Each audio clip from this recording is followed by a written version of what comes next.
ક્યાં સુધી ગુજરાત પોલીસની આબરૂ આ રીતે સરા જાહેરમાં નીલામ થશે? દારૂના હપ્તા લેવા ગયા હતા કે પછી ત્યાં રેડ કરવા ગયા હતા? સરા જાહેરમાં ગુજરાત પોલીસની આબરૂના ધજાગરા ઉડ્યા છે. આખો વિડીયો જોતા પહેલા હજુ પણ અમારી ચેનલને સબસ્ક્રાઇબ નથી કરી તો યુટ્યુબ પર સબસ્ક્રાઇબ કરો અને ફેસબુક અને ઇન્સ્ટાગ્રામ પર ફોલો કરો.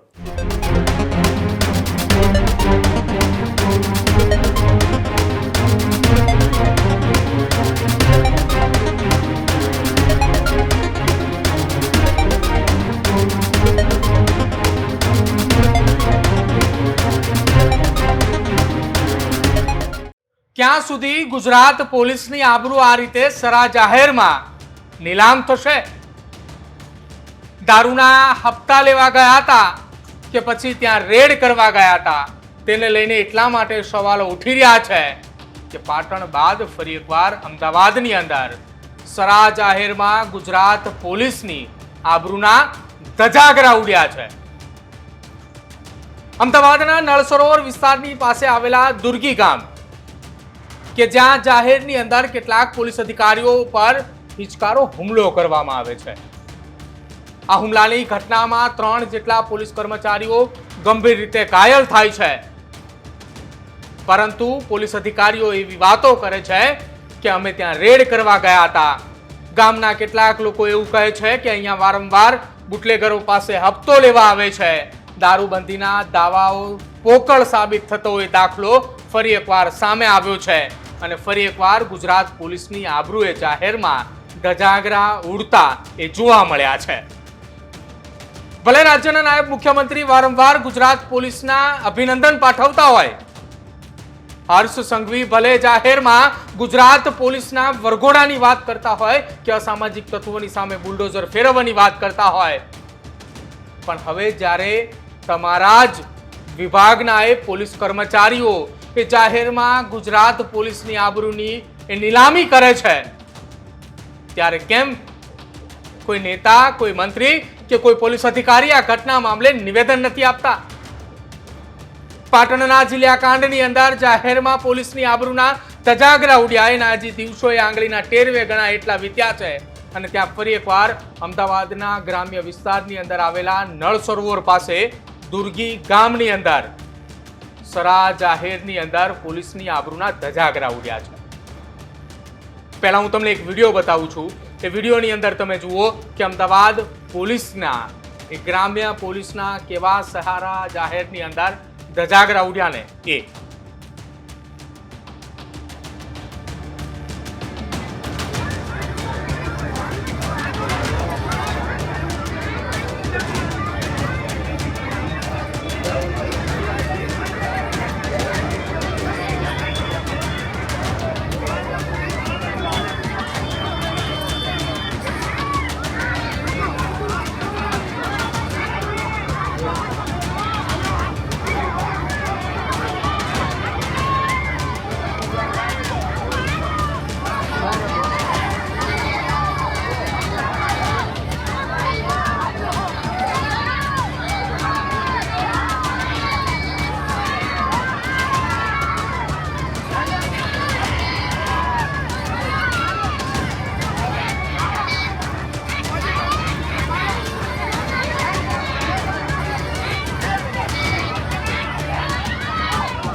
આ પહેલો વિડીયો હતો જ્યાં ટોળાઓ આમને સામને આવ્યા, જ્યાં વિવાદ અને વિખવાદ થયો, બબાલના દ્રશ્યો સર્જાયા, મારામારીની ઘટના બની.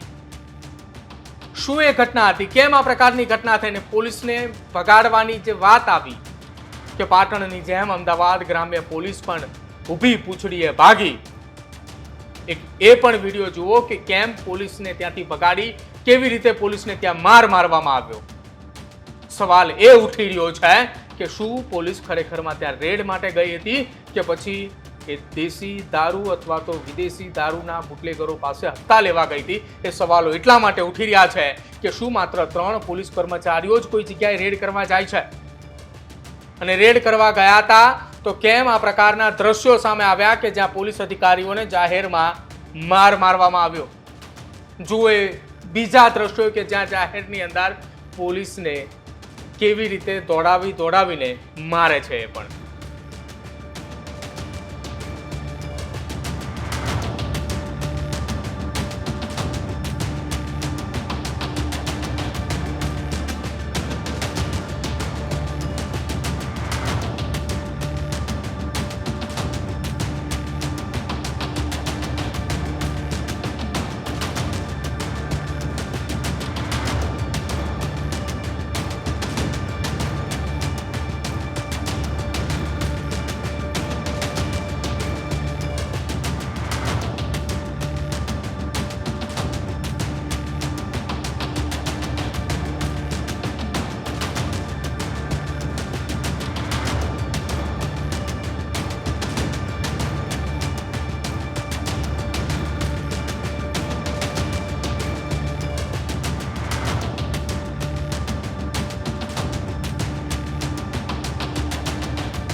શું ગુજરાત પોલીસની સરા જાહેરમાં આ જ પ્રકારે આબરૂના ધજાગરા ઉડતા રહેશે?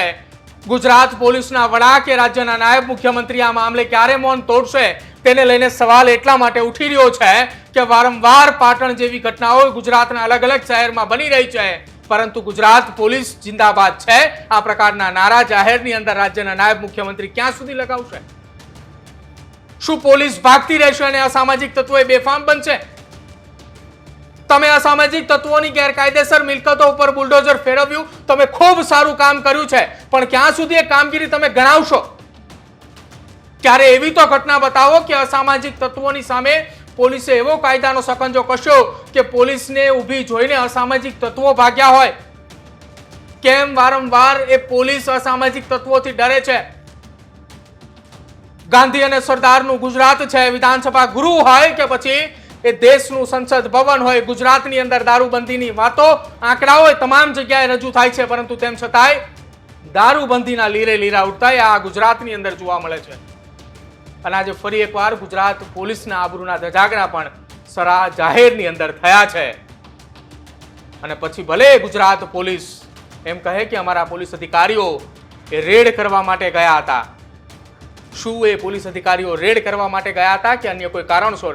એની પણ તપાસ થવી જોઈએ, કેમ કે અનેક વખત એવા દાખલાઓ સામે આવે છે કે પોલીસ અધિકારીઓ જ દારૂની ગાડીના પેટ્રોલિંગ કરતા જોવા મળે છે.